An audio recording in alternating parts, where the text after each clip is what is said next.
have a relationship anymore but doesn't want to do it in person. So tonight I have two couples from two different generations to talk about relationships and the impact of social media. To my far left, CITAM Deputy Bishop Ken Kimio and his wife Joy Kimio. Thank you so much for coming in. And to my far right, Alvin Lee Anyumba and his lovely wife Nessie Lee. Thank you so much for coming in. I think we should begin with the past. I mean, we're in the present, Bishop. I'm not saying that we're going back, but what was it like courting and dating in your day?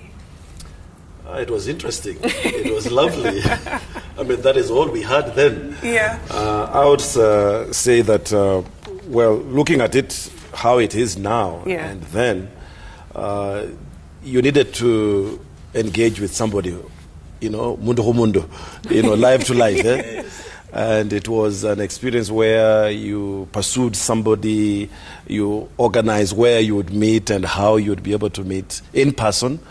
And once in a while, of course, we would go to those telephone booths and agree where to meet and how to meet. And so it was more of a personalized kind of approach to dating and to getting to know the person, live. Here they are and here you are. And with time, as you interface with one another, you're able to build up a relationship that most likely could end up into a marriage. Right. And for you, Mom Joy, in terms of being approached, for instance, by Bishop back in the day, what was that like? Because you're not looking at sending a friend request on Facebook. You're doing this in person. So what was your experience like? Felt nice to be chased around and, person to person, as he puts it. Yeah. And I want to just bring in this for us, when we then would miss one another, and maybe I didn't show up or he didn't show up, at least we had a place we could meet, church. That's where we'd meet. So, if he didn't come, then we will meet at that spot where we usually meet at church. So days could go by where you had made an arrangement, it didn't work out, so you had to wait till church to figure out what happened. Exactly. Yes. And it may not be that week. He may have gone on a mission. So it could take a month. Yeah. My goodness. Thinking. I can see Nessie's face wondering, how does that even happen? Okay, you guys now have smartphones, social media. You actually met, not on social media, but you approached him in the DMs. Yes. And that really kind of brings in a new dynamic in that social media evens that playing field where women feel, I can approach the guy as well. What was that like? It was much easier than waiting for Sunday. Yeah, because you see what he's posting, so you know what he's up to. You can comment and be like, let's meet up. If he can't find you for whatever reason, let's say the phone dies or anything, he can email you, he can reach out on Facebook, he can text you with someone else's phone. So it's so much easier. I can't imagine what you guys went through. So basically you're saying there's no excuse as to why you're not where you said you would be. Yes. In this day and age, you can't do that. No. Alvin, you see a DM from Nessie. What's going through your mind? Very excited, of course. Very excited because she's a lady that I saw on and off in campus, but never bothered to actually approach her because she used to have this aura about her of you can't touch me, or something of a sort. She still has it. Yes, she still has it, yes. But then, and whenever she used to like my posts, my heart could jump a bit. Yeah. But then when she hit me up in the DM, I just told God, I can feel something's coming up here, so God, if this is a setup, let me know as soon as possible. And what I had with God was, if she texts again, then I'm going to surrender and just fall in very fast. And that's what happened. That's amazing. With a platform like Instagram, you still prayed and asked for guidance, And I'm sure the first thing you did once you saw the DM, you went to her profile and you saw all the pictures just to see what is she. You already knew the profile. Oh my goodness. I mean, from your end, Bishop and Mom Joy, because you really are basing your interaction with this person and hoping that whatever they're telling you is the truth. Yep. Exactly. You have no profile to go to. No. No background. No Google. How were you so sure that whatever they're telling you is the Bible truth, for lack of a better term? Well, in our age and time, apart from those other sources of getting information, you had friends. you had people that you would hang out with. Like for our case, you know, we got to know each other in church. And so we interacted in fellowship, in Bible study. And I could see where she goes and what she does and what her interests are. So in a way, I got to know the person through that kind of interaction. You know, those forums where people meet for fellowship or for Bible study. And then, of course, as we are saying, we are friends. And those days, basically what you would do is if you're interested in a certain girl, you go and talk to one of your aunties and find out, do you know something about this girl? What is her family background? What is her schooling? What is her social makeup? And that way, then, it would avoid a scenario where you're going into a blind date with somebody that you do not know anything about. And before then, it used to be even different. Because our own parents, what they would do is they would go out and fish somebody for you. And you see, the fishing out was knowing this family, and it has this kind of a profile, you know, there are this kind of people. And of course, they would try to stop you from getting exposed to people probably who don't have very good background. Maybe they have a certain trait in their family or a certain sickness that they wouldn't like to be part of your heritage, as it were. So there were positives and there were also negatives. But all in all, what I would say is that within the social outlook of our lives in terms of Bible study and fellowship, we got to know a little bit more about each other. And then from close friends and people that knew us and that were having our interest at heart, we were able to get some one or two things about each other. And Mom Joy, with that kind of foundation, what impact has it had on your marriage? How long have you been married, by the way?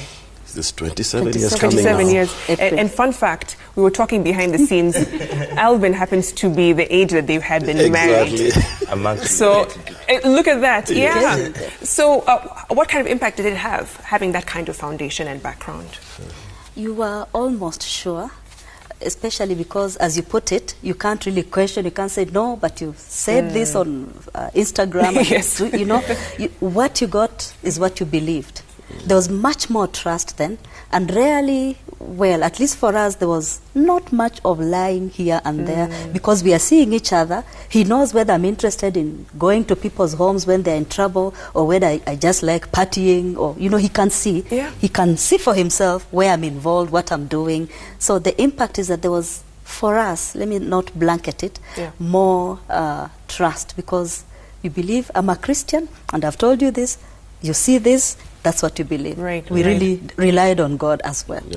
You know, when we come to, you know, dating now, social media and how it's used, people also put up a facade. It's so easy to put up a life that's not you, pictures that flatter you a bit more, and you know, people are blamed or rather accused of false advertising. Because when you see them in person, you're like, this is not what I bargained for. But I mean, for you, Nessie, he's a fitness trainer, you know, and of course, you know, this guy's buff, he looks good. Was there anything beyond that that you felt, what more is he about, and how did you investigate that further? Well, in social media, there's this thing you call FBI, where you call your group of friends and you go through the pictures and you can see from the background, like his house, how it looks. If he posts pictures in different cars, you're like, this guy doesn't have a car. So you pull an FBI on him. But then what they're saying is so true, because you have to have that personal contact. And get to like feel this guy. He asked me out when I was in Juba at the time. So he asked me, and I said, you have to ask me in person. I have to feel what you actually required that. Don't text me, will you be my girlfriend? No. And there's more that you can see when it's that personal interaction as well. And you guys really like live your marriage and love on social media. What is that like? Because you know, people would say you're opening up the door for really anyone to say anything about you. And I'm sure you've gotten criticism at times and people trolling and saying all manner of things. How do you manage that? I think we just rely on God.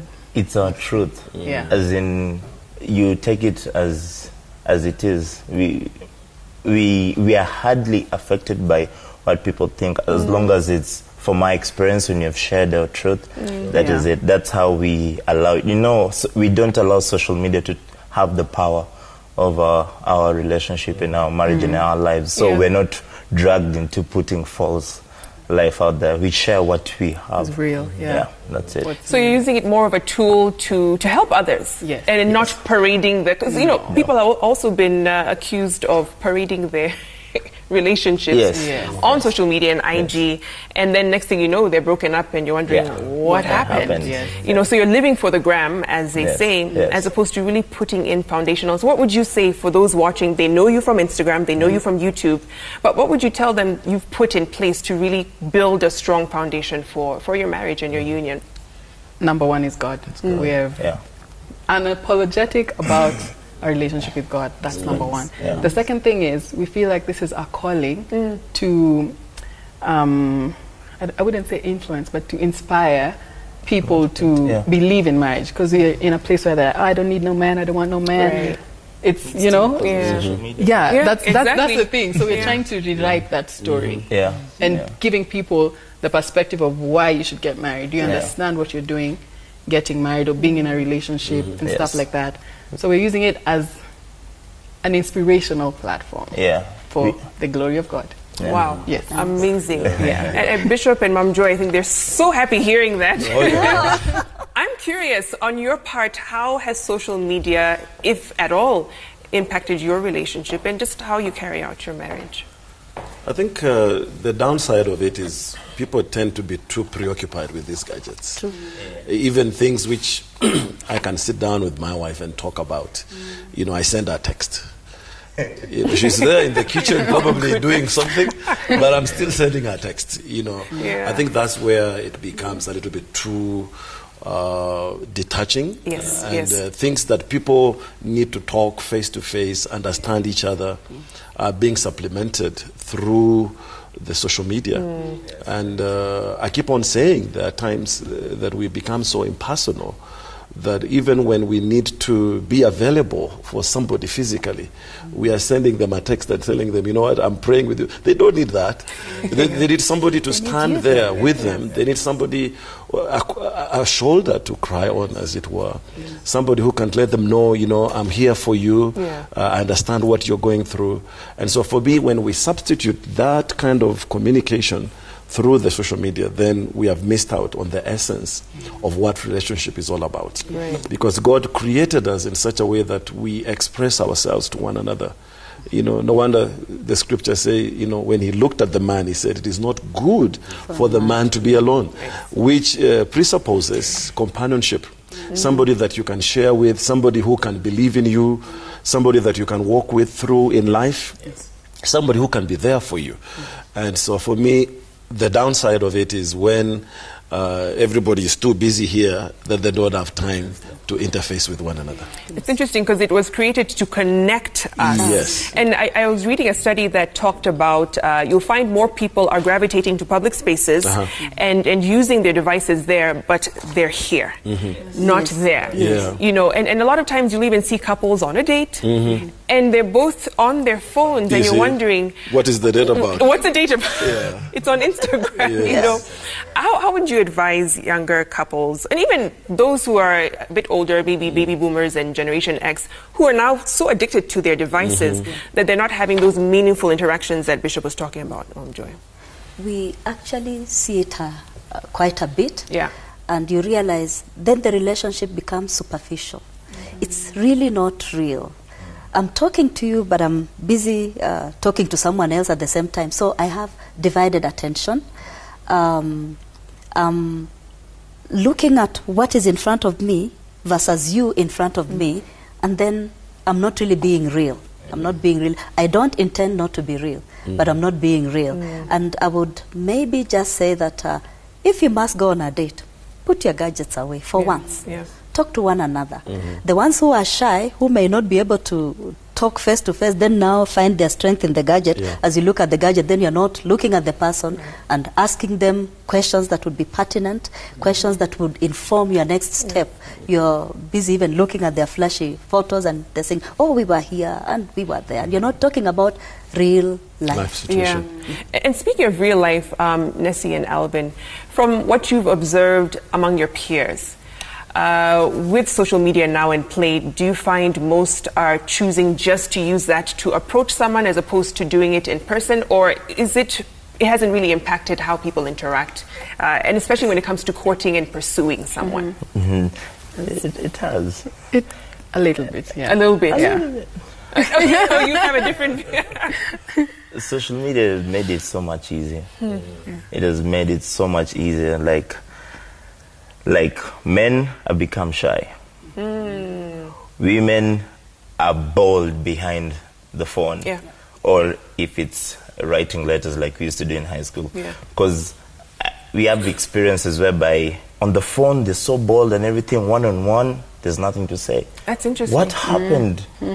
What happened to the texting? Awkward. Yes. I think why we keep texting is because we don't know how to deal with that awkward moment where you're like, okay, I've asked this question, they've answered. Now yes, what? now what? Yeah. And actually, you have to be like an expert conversationalist, which I think your generation mastered. Yes, it's true. Hey, I'm telling you, because how did you do that? You're on a date, and you have to fill that space and time with conversation, and not just small talk. You're getting to know each other. How did you do that? Before we go to that, can I just yes, please, if you wanted to, that you become shy and you are using this gadget, but then there's no sacrifice. I will not come from Kangemi walking to town because I don't have bus fare to meet you. I will text you. I will even borrow a phone and text you if possible. So that aspect of sacrifice, which now leads into marriage, because I believe you now know that marriage is a lot of sacrifice, you know. That aspect is not there, because I can just, you know, I don't have to dress up and look whatever. I can just be doing my thing. Maybe I didn't wash my clothes. So they're all dirty. So I can just text instead of washing, ironing, and there's some sacrifice and some work to it. You're working towards this relationship. You're feeling the pinch of being in this relationship. Which brings in the sensory aspect of our relationship. You know, the five different senses. Approaches and how communication goes on. You want to smell him and smell her. You want to see, because there are things that you see that you cannot hear. Others you hear, you cannot be able to see. And so all these are methods. You know, the touch, like she said.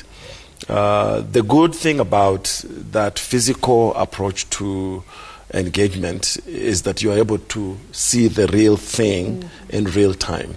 And you can then make your judgment out of that. I hear what the young people are going through, and again, it's because of the world they are in. I was just talking with them earlier on, and we were saying methods change, but principles remain the same. And I vibrate with them on the same level. When they say that, you know, God, you know, for me, it's also God that really was the foundation and the driving point on whom I marry and whom I don't get married to. And so if those principles are still laid down and we are able to be truthful to one another, then whichever way we are communicating, it doesn't matter really. Because it's just that the methods have changed, but the principles that bring us together remain the same. No, very true, and that's through generations. Sure. For you, Alvin and Nessie, what advice would you give to your generation? You know, they're dating, they're courting, trying to figure each other out, and just kind of going through the challenges that you mentioned. How do they go about it the right way, and even using social media, which is not a bad thing, it's not a bad platform, but how do they use it positively? You want to start? Okay. I would say number one is God is a foundation. God is only created relationship. So why seek relationship advice from people who did not create relationship? That's number one. And number two, we always need the input of our parents. Our parents lived when things were more real than now. And in our relationship, I actually remember when I told my mom that I found the one and what's her name, blah, blah. Then she does the research. From the village. Oh, wow. Yep. Yeah, from the village. And the same thing, her mom also did. You know, the women are the FBIs in the family. Yes. So you also need our parents' input in it to guide us as the children. We always think that you know everything, but no, we don't. Because it's not just about marrying the person, you're also marrying the family. And so the advice will be God is in it first, and then input of family. And then also what we always do with Nancy is we set up dates with couples who have been in marriage longer than us. So that we learn, you know, you can't learn anything on our own. So that's what we do. Don't know everything. Yeah, what I'd say is what I've said before. You need to understand your purpose of that relationship, of that marriage. If you don't understand it, you're abusing it. So the first thing is, for marriage specifically, you know, dating is a different story. You're dating for marriage. Right? So if you're in that space where you want to get into the marriage, you have to understand that marriage was created for a reason. And the 3 reasons that I feel are very strong is for companionship, for procreation, and for dominion. So if you can't marry your partner, the one who you'll you know, take over with, I don't think you're with the right person. Because you don't want to have a relationship where you're keeping things, oh, this is just mine, this is just his. So if you need to understand your purpose, the purpose of why you're in a relationship, the purpose of why you're, don't just date because, okay, it's big goals, relationship goals, you know, let's do this. If you don't have a vision for it, you're in trouble. Such a refreshing perspective. And I'll close with Bishop and Mom Joy just on your thoughts on relationships and social media and how those two can be used, like they were saying, for purpose, for a sense of purpose. Well, I'll begin by saying, you know, we are living in a fast world now. It is not like what it was then. And so these gadgets and the social media have made life easier in terms of communication, in terms of getting to know what is happening. Like now, I don't have to wait until my wife comes in the evening for us to catch up on something that we need to do. So that has helped bridge the gaps in terms of the lapses in communication. It has also helped in a way of being able to manage even communication, because when you are not able to remember what you had in mind, you can have it there in a way that you can always give reference to it. And then there is the pictorial aspect where you can bring in the big picture, or should I call it the 3D aspect of the relationship. And so there is that positive aspect. But also the downside of it, for every good thing, as I was telling them earlier, there's always a negative thing. When it is overdone, when it is underutilized or abused. And what has happened, which again should be another thing that we can give reference to, is many marriages have been broken because of social media. You know, the negative things that happen in there and things that have brought a lot of, you know, coldness and you know, lack of trust in the marriage is because of social media. And so those are things that we need to be very cautious about and make sure that we remove them from our relationship. But let's take advantage of the ability to have accessibility and to communicate, you know, in real time at any given time. But also, on the other hand, we need to be very cautious that these are the same gadgets that the enemy can use to bring down our marriages. Wow. I'm Joy, I'll finish with you. Final word. Just to say that for us it was radical. For example, I never talked about a boyfriend. I was telling God, it's either somebody who is going to be my husband or, you know, so when we are in this, it is about the future. It's not about trying here, trying there. I saw somewhere where I was reading about online dating where they say you can sample different, and I'm thinking that is just double dealing. You know, it has been baptized, you know, to something else. Yes, but just the same way on social media, you're looking for certain qualities. We also had qualities.